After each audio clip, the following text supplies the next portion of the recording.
I stood in my father's study, still wearing the black dress from his funeral that morning. The fabric scratched against my skin, or maybe that was just grief rubbing me raw. My mother slammed a stack of documents onto the mahogany desk Dad had refinished himself 20 years ago. "Sign these," she said, her voice flat and cold.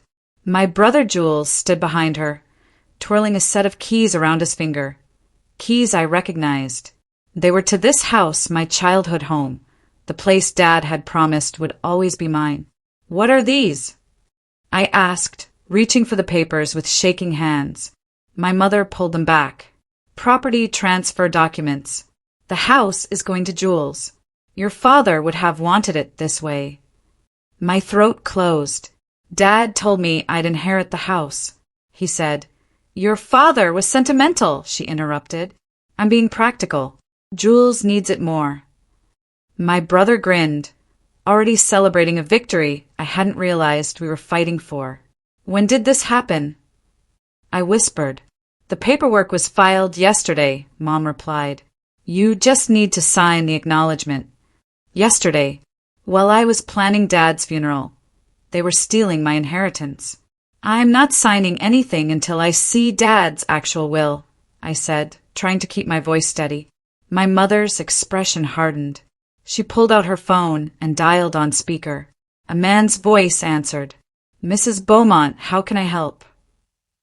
"Mr. Crawford, my daughter is questioning the estate transfer. Please explain the situation." The family lawyer sighed. "Miss Beaumont, the documents were properly filed and executed. Your mother, as the surviving spouse, had the authority to manage the distribution.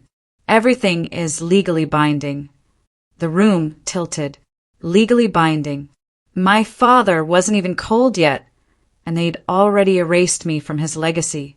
"But Dad's will," I started, "has been properly executed according to his wishes," Crawford interrupted. The phone clicked off. My mother pushed the papers toward me again. "Sign the acknowledgement, Mara." My name is Mara Beaumont, and that was the moment my own family decided I didn't matter. I walked toward the door, my legs moving on autopilot. Behind me, I heard Jules laugh. Finally getting the respect I deserve around here. The front door locked behind me with a heavy click. Through the window, I saw Jules hanging those keys on the hook by the entrance, the hook where Dad used to hang his reading glasses. I ended up in a tiny rental room across town that night. The paint peeled in long strips from the ceiling, and water stains bloomed across the corners like bruises. I tried calling my mother. Her number went straight to an automated message. "The person you're trying to reach has blocked your number."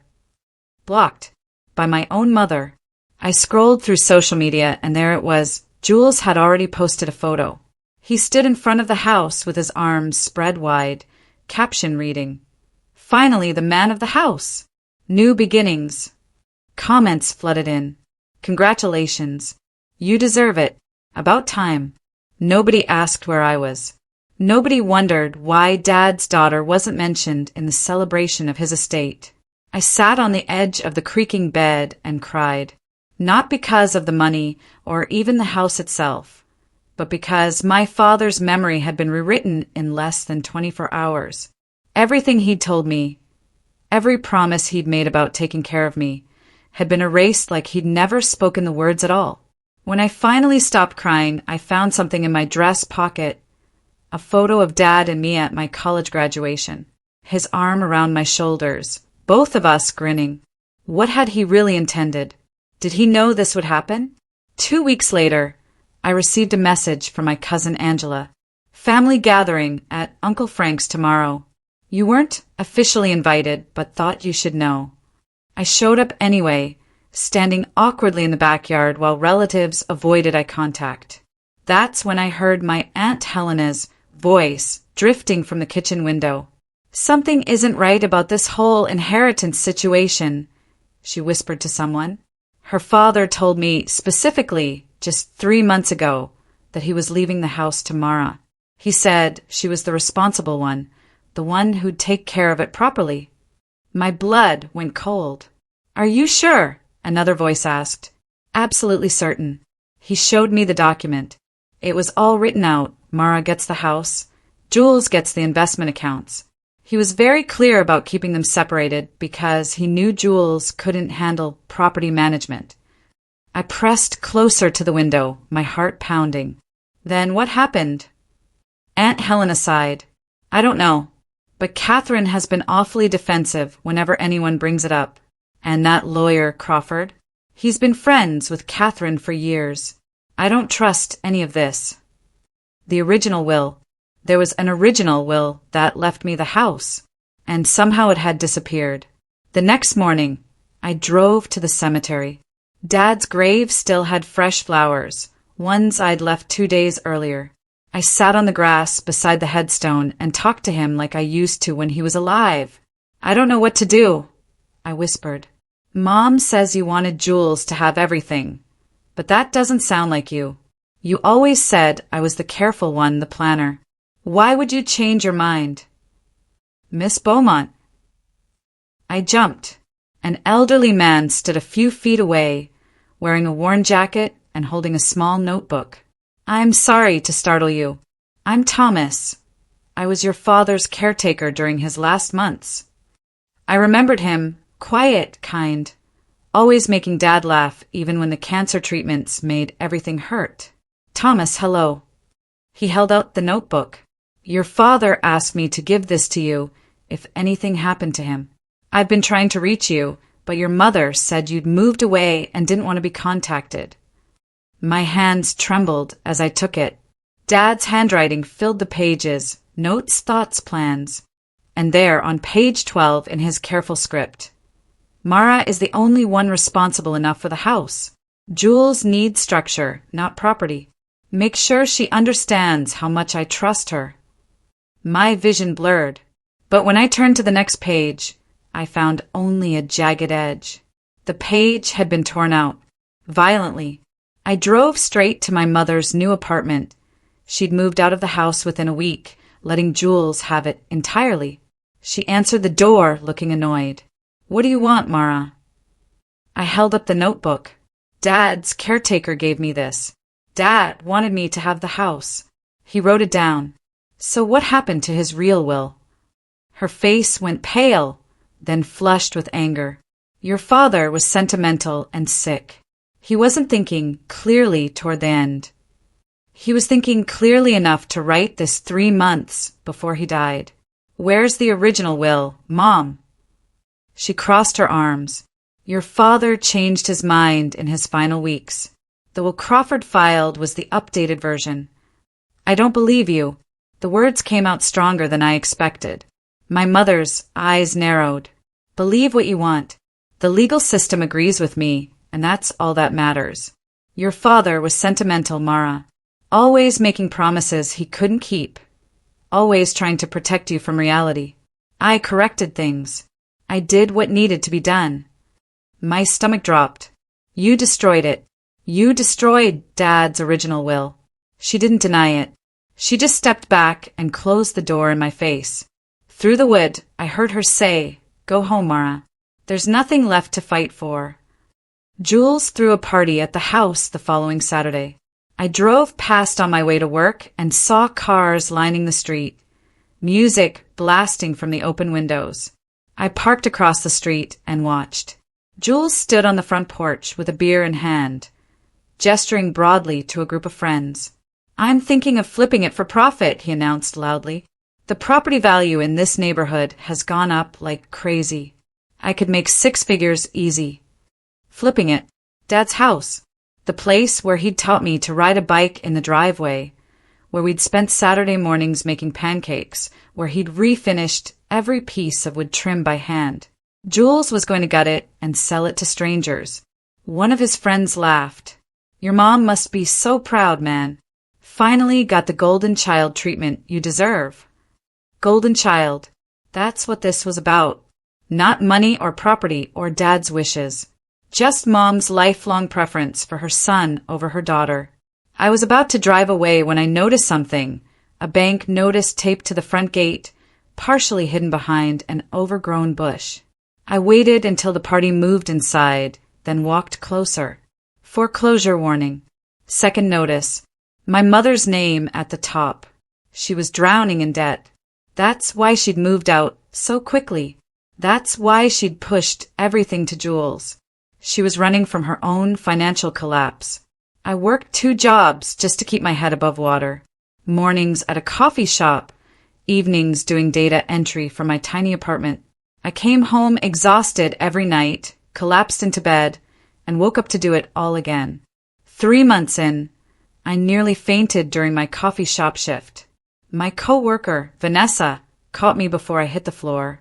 "When's the last time you ate?" she asked. I couldn't remember. She bought me lunch and sat with me during my break. "You're killing yourself, Mara. What happened?" I told her everything. The inheritance, the betrayal, the stolen will. She listened without interrupting, then said something unexpected. "My sister runs a small business consulting firm. She's looking for someone organized and detail-oriented to help with client relocations and property management. It's entry-level, but it's better than burning yourself out in 2 minimum wage jobs." I started to thank her, but my phone buzzed. A voicemail from my mother's number.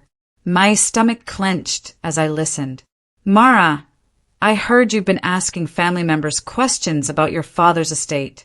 Do not involve yourself in anything that will embarrass this family. We've moved on. You should too." Her voice was cold, threatening. I deleted the message and looked at Vanessa. "Tell your sister I'm interested." The business was small, just Vanessa's sister Camille and 2 part-time contractors. They organized relocations for busy professionals, packing, coordinating movers, setting up new homes. My job was helping clients sort through belongings, decide what to keep, and create systems for their new spaces. I loved it immediately. There was something healing about bringing order to chaos, about helping people start fresh. Clients appreciated my attention to detail and calm presence during stressful transitions. Within 3 months, I had regulars requesting me specifically. "You made moving feel manageable," one client said. "I actually enjoyed the process because you were so organized." Camille noticed. She started giving me more responsibility, client intake calls, budget planning, vendor negotiations. I worked late most nights, building something that finally felt like mine. Then one of my regular clients, an executive named Patricia, pulled me aside after we finished setting up her new office. "I have a colleague who's looking for someone with your skill set and work ethic.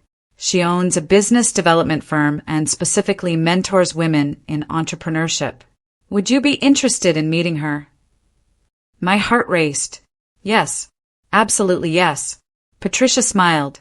"Her name is Leora. I'll send her your contact information. But Mara, when you meet her, be ready. She doesn't waste time on people who aren't serious about success." Leora's office was in a renovated warehouse downtown, all exposed brick and floor-to-ceiling windows. She was probably 60, with silver hair cut sharp at her shoulders and eyes that seemed to see straight through to your bones. "Patricia speaks highly of you," she said after we'd settled into her office. "Tell me about yourself." I gave her my work history, my skills, my goals. She listened without interrupting, her expression unreadable. When I finished, she leaned back in her chair. "Now tell me what you're really running from." The question hit like a punch. I'm not running from anything. Everyone who works as hard as Patricia says you do is either running towards something extraordinary or away from something terrible. Which is it? I found myself telling her everything. The inheritance, my father's promises, my mother's betrayal, the stolen will, the financial devastation, the feeling that I'd lost not just property, but my entire identity within my family. Leora listened to every word. When I finished, she asked one simple question. "What do you want, Mara? Not what your family wants. Not what you think you should want. What do you actually want for your life?" I'd never let myself ask that question. I want to build something no one can take from me. Leora took me on as a mentee. We met twice a week, once for business training, once for what she called mindset work. The business training was practical, pricing strategies, client management, marketing, financial planning. She taught me to see my skills as valuable assets, not just services I perform for others. But the mindset work was harder. She made me confront why I'd accepted my mother's treatment for so long, why I believed I was worth less than my brother. "You've been taught to make yourself smaller to make others comfortable," she said during one particularly difficult session. That ends now. I cried through most of that meeting, ugly, gasping sobs that I'd been holding back for months. "My mother didn't just take a house," I finally said. "She took my father from me. Every memory, every promise, every moment we shared. She made it all feel like a lie. Like I imagined his love because I wanted it so badly." Leora handed me tissues and waited until I could breathe normally again. Then she said something that changed everything. "Your father's love was real. Your mother's theft doesn't erase that. But here's what you need to understand, Mara. Your worth isn't determined by property or inheritance or family approval. It's determined by what you build with your own hands. So build something they can never take." I took Leora's advice seriously. I registered my own business, Beaumont Property Services. It started small, just me and a couple of contractors I'd met through Camille. We specialized in estate organization and relocation management, helping families downsize or transition after major life changes. The irony wasn't lost on me. Within 6 months, I had steady clients and enough income to move into a better apartment. Nothing fancy, but it had actual heating and windows that sealed properly. I hired my first part-time employee, a recent college graduate named Iris, who had my same attention to detail and genuine care for clients. The business grew steadily. I reinvested every profit back into marketing and equipment. I worked constantly, but it felt different than my desperate 2-job scramble. This was building something, not just surviving. Then my cousin Angela called. "I thought you should know, Jules is burning through the inheritance like gasoline. He's thrown 3 parties this month alone, bought a sports car he can't afford, and I heard he's trying to get a business loan using the house as collateral." My hand tightened around the phone. "For what?" "Some cryptocurrency investment scheme. Mara, he's going to lose everything." The family started reaching out one by one. Aunt Helena called first. "Your brother is making a fool of himself. He showed up to Sunday dinner bragging about day trading and flipping houses. He hasn't worked a real job in 8 months.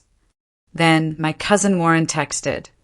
"Your mom looks worried every time someone mentions Jules. Thinks she's realizing she backed the wrong horse." Even my Uncle Frank, who'd barely spoken to me since the funeral, sent a message. "Your father would be heartbroken seeing what Jules is doing to the house." They were careful not to say they'd been wrong. Not one apology for standing by while my inheritance was stolen. Just complaints about Jules, as if I should care about their discomfort. But then Aunt Helena sent something that made me pause. A photo of the house taken from the street. The paint was peeling. Shutters hung crooked. The garden Dad had maintained so carefully was overgrown with weeds. The house was dying under Jules's neglect. I stared at that photo for hours, not because I wanted revenge or felt vindicated, because it hurt. That house represented every patient hour Dad had spent making our home beautiful, every weekend refinishing wood, every spring planting flowers, every winter shoveling snow from the walkway. And Jules was letting it rot. I met Vanessa for coffee, needing to talk to someone outside the family chaos. She'd become a real friend over the past year, someone who'd seen me at my lowest and never treated me differently. "My cousin says Jules might lose the house," I admitted. "Part of me wants to feel satisfied, but mostly I just feel sad." Vanessa stirred her coffee thoughtfully. "My brother works in estate law. He mentioned once that if a will is destroyed or executed under fraudulent circumstances, it can sometimes be challenged even years later." My heart started pounding. Even if it's been legally filed. If there's evidence of fraud or undue influence, yes. It's complicated and expensive, but possible. Want me to ask him about your situation? Just informally, to see if you'd have any standing. I thought about my father's notebook with the torn page, about Aunt Helena's testimony that Dad had told her his intentions, about my mother's admission that she'd corrected things. Yes, I said. Please.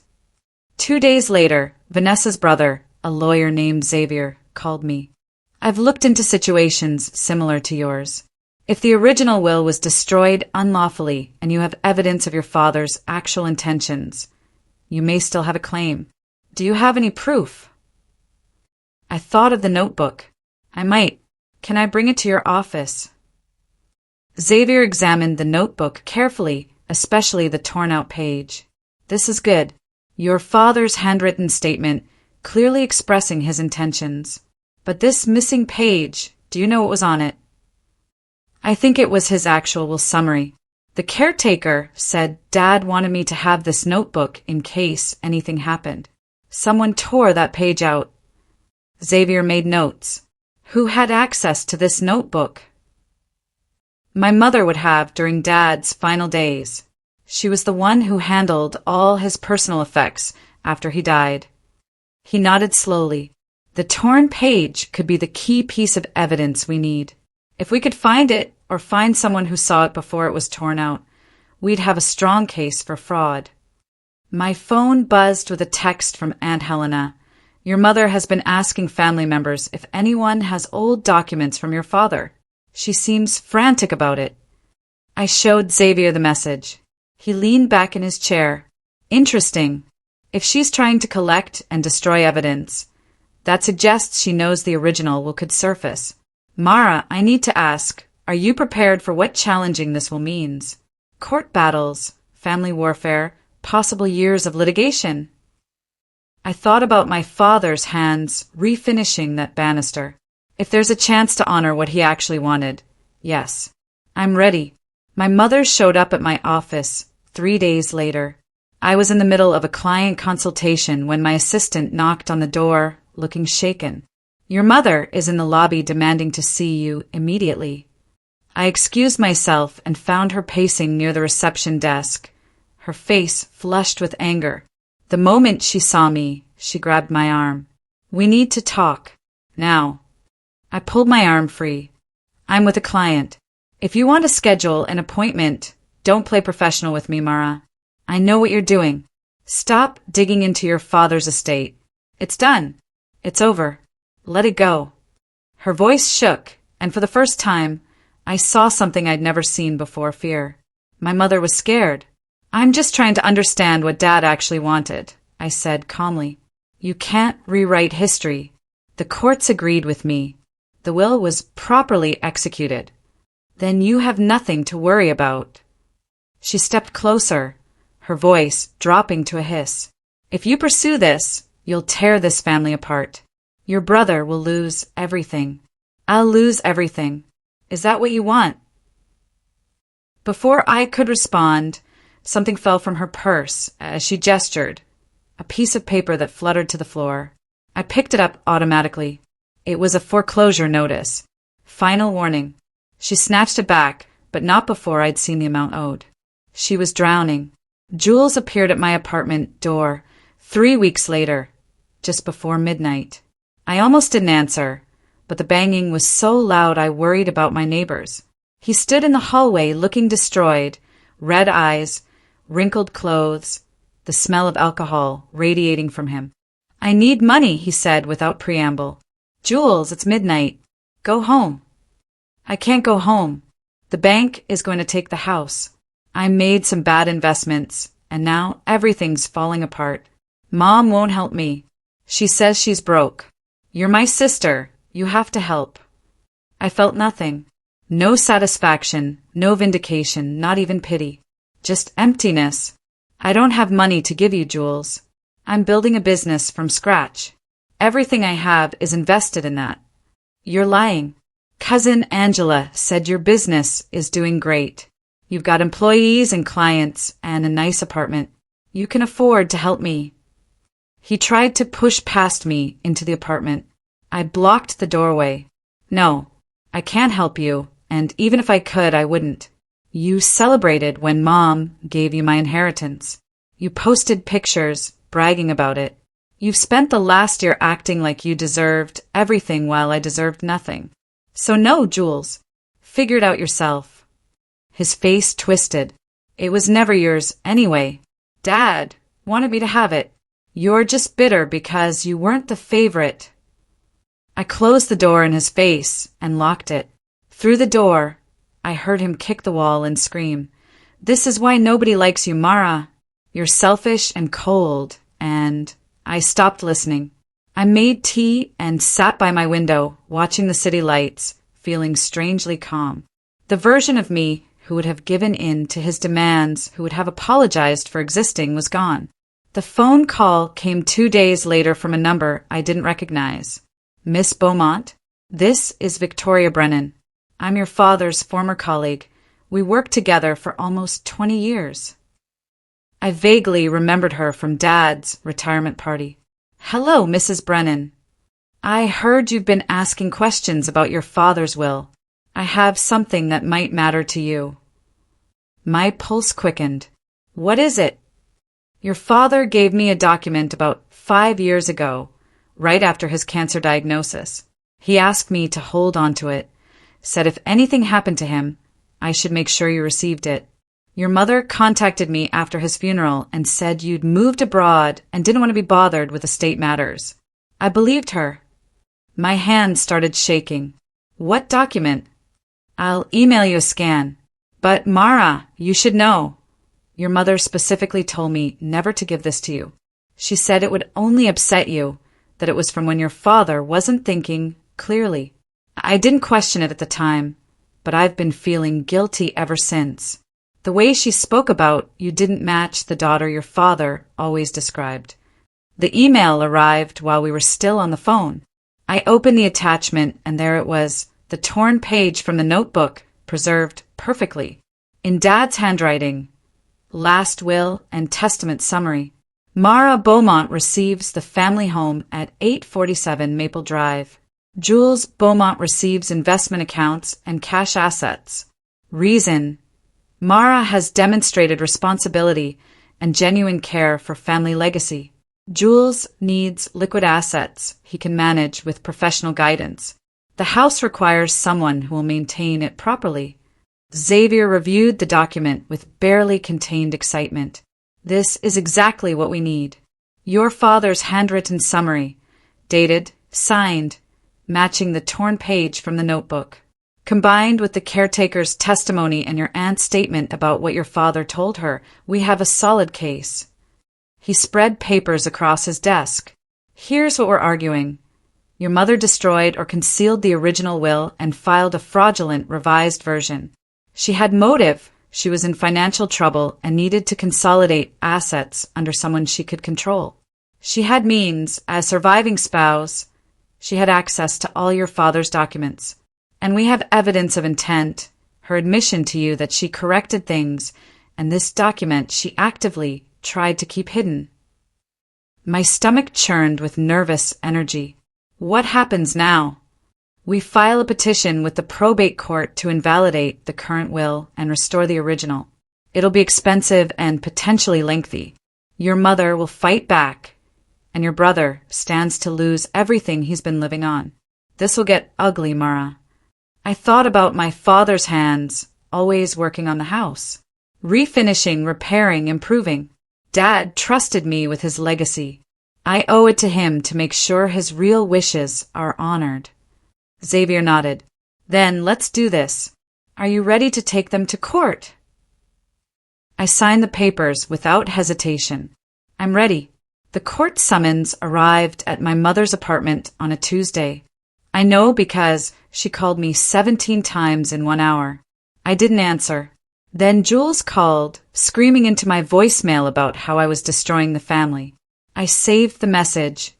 More evidence of their behavior. The preliminary hearing was set for 3 weeks later.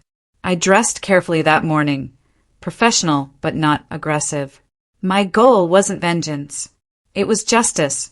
My mother arrived looking smaller somehow, shrunken inside her expensive coat. Jules was conspicuously absent.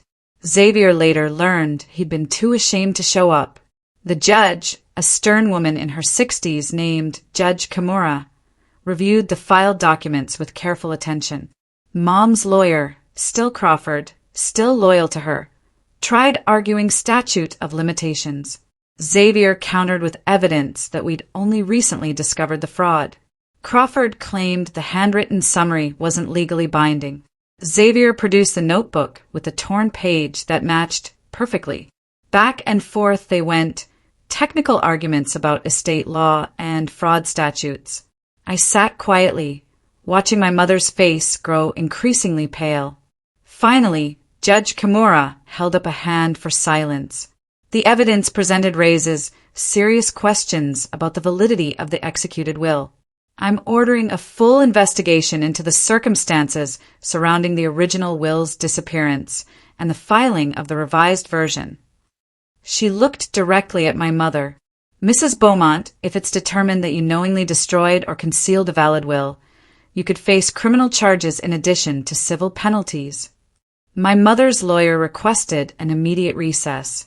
They huddled in the corner, his voice urgent and low. Crawford looked worried. The investigation would take 6 weeks, Judge Kimura announced. Court adjourned. As we filed out, my mother caught my arm in the hallway. Please withdraw this. We can work something out, privately. Don't do this in court. I pulled my arm free. You had a chance to be honest from the beginning. You chose this path. The investigation was thorough. Judge Kimura appointed an independent forensic examiner to review all estate documents. They interviewed everyone, the caretaker Thomas, Mrs. Brennan who'd held the torn page, Aunt Helena who'd witnessed Dad's statements, even the funeral director who'd noted Mom's unusual urgency in handling Dad's personal effects. Xavier called with updates weekly. The handwriting analyst confirmed the summary document is definitely your father's writing, created approximately 5 years ago based on ink and paper analysis. The timeline matches his cancer diagnosis. Another week. The caretaker testified that your mother specifically asked him not to mention the notebook to anyone. He found that request strange at the time, but complied out of respect for her grief. Then, Crawford is in trouble. The investigation found emails between him and your mother discussing document disposal. 3 days after your father's death. He's claiming attorney-client privilege, but the judge isn't buying it. Finally, 6 weeks after the initial hearing, we returned to court for the final ruling. The courtroom was more crowded this time. Family members had shown up, word having spread through our extended network. My mother sat rigid in her seat. Jules had finally appeared looking haunted. Judge Kimura entered, and everyone stood. She didn't waste time on pleasantries. After extensive investigation, this court has determined that the will executed by Attorney Crawford on behalf of Catherine Beaumont was not the true last will and testament of William Beaumont. The courtroom erupted in whispers. Judge Kimura continued over the noise. Evidence shows that William Beaumont created a clear, documented will summary 5 years ago, explicitly leaving the family home to his daughter, Mara Beaumont. This document was subsequently torn from a notebook and hidden by Mrs. Beaumont. Furthermore, testimony from multiple witnesses confirms William Beaumont's stated intentions matched this written summary.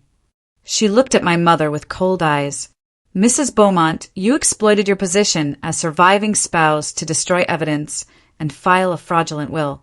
Your attorney, Mr. Crawford, aided in this deception. While criminal charges are still being considered, this court's immediate ruling is as follows.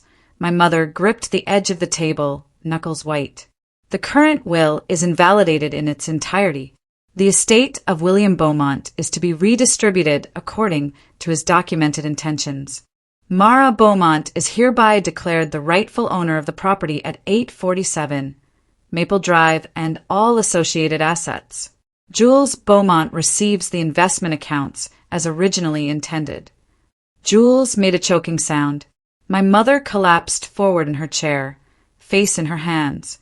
Furthermore, Judge Kimura continued, Jules Beaumont has 30 days to vacate the property. Any damages to the property during his occupancy will be his financial responsibility.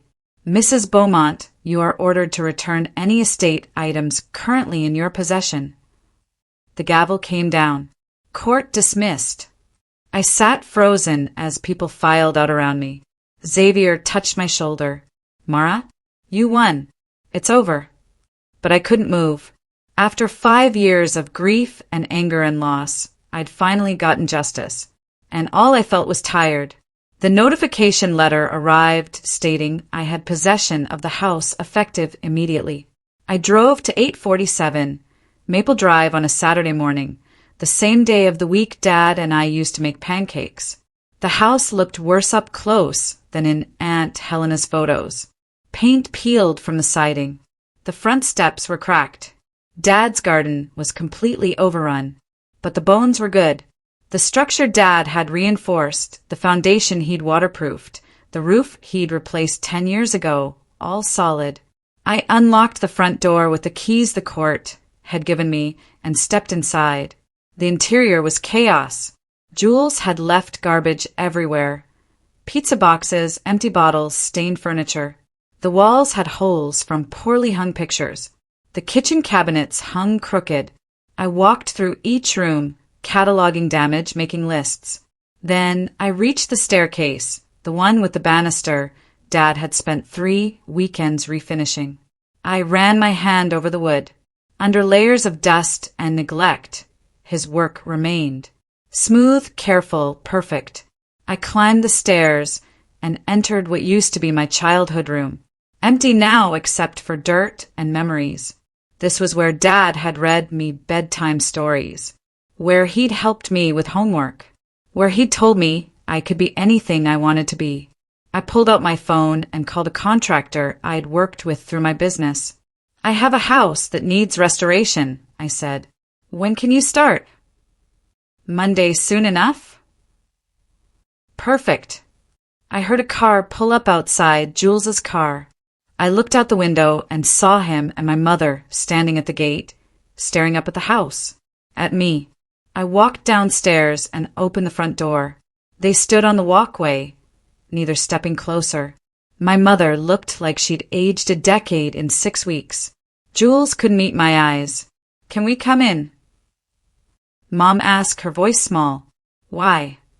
To talk. To see if we can work something out. I leaned against the doorframe. What's there to work out? The court made its decision. Jules finally looked up. I'm broke, Mara. The investment accounts Dad left me are gone. I spent them trying to save the house from foreclosure after I made bad investments. Mom's apartment is being foreclosed on. We have nowhere to go. I heard you say yesterday that I destroyed the family, I said quietly. Through the voicemail you left. You said I was selfish and cold. That nobody liked me. Do you remember that? His face flushed. I was angry and drunk. I didn't mean, you meant it. You've always meant it. Both of you have always seen me as less than Jules. Less deserving, less important. Dad was the only one who saw me differently. My mother took a tentative step forward. We made mistakes. I made mistakes. I was so worried about money after your father died, and I thought Jules would manage better. I was wrong. Can we please come inside and discuss this properly? I thought about all the ways I could respond, all the anger I was entitled to, all the vindication I'd earned. But I also thought about who I wanted to be. Not the person they'd tried to make me, but the person Dad had raised me to be. No, I said finally. You can't come in. My mother's face crumpled. Jules started to protest, but I held up a hand. Let me finish. You can't come in and you can't live here. This house is Dad's legacy and you tried to steal it. I won't forget that. Tears streamed down Mom's face. Then what? We're homeless, Mara. Your own family, and you'll just let us suffer. I said you can't live here. I didn't say I wouldn't help you find somewhere else. I pulled out my phone and opened a document I'd prepared. I've researched affordable housing options. There's a 2-bedroom apartment in a decent complex across town. Rent is reasonable, and I've already spoken to the landlord about your situation. I'll cover your first month's rent and security deposit as a one-time gift." Jules looked stunned. "Why would you do that?" "Because I'm not you. I'm not going to repeat the cruelty you showed me. But understand this, my help comes with boundaries. You will not be welcome in this house. You will not have access to my business or my finances beyond this one-time assistance. You will acknowledge what you did and make genuine amends, not just apologize because you need something." I looked at my mother. "And you will accept that Dad wanted me to have this house, not because I was his favorite, but because he trusted me to take care of his legacy. That's what I'm going to do." I stepped back and closed the door, gentle but final. Through the window, I watched them walk back to their car. They looked small and defeated, and I felt no satisfaction in it, just peace. I turned back to the empty house and whispered, "I'm home, Dad, and I'm going to make you proud." Later that day, the contractor arrived with his crew. We walked through every room, planning the restoration. I showed them photos of how Dad had originally designed each space. "We're bringing it back," I told them. "Better than before, but honoring what was here." As they took measurements and made notes, I sat on the front porch, steps Dad had built when I was 7. The same steps where he'd taught me to tie my shoes, where we'd watched thunderstorms together, where he'd promised me that hard work and integrity mattered more than shortcuts and easy paths. My phone buzzed with a message from Leora. "Heard about your victory. Proud of you. Remember what I said. Build something they can never take." I smiled and typed back, "Already started."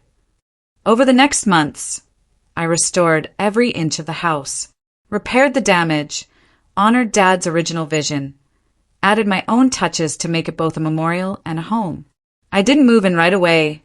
I turned it into the headquarters for my expanding business, with offices downstairs and a small apartment upstairs for when I needed to stay late. Beaumont Property Services grew from that house, helping families honor their legacies and manage transitions with dignity. Every client who walked through the door saw Dad's work: the refinished banister, the carefully restored floors, the garden I'd replanted according to his old sketches. And every time someone asked about the house's history, I told them the truth. Not a revenge story, but a restoration story. A story about a father's trust, a daughter's determination, and the difference between inheriting something and earning it. They expected me to break when they took everything from me. Instead, I built a life they can never take. And that's the victory I'll carry forever. Not the house, not the business, but the knowledge that I honored my father's legacy and became exactly who he always believed I could be. His careful, responsible, strong daughter who proved that integrity always wins in the end.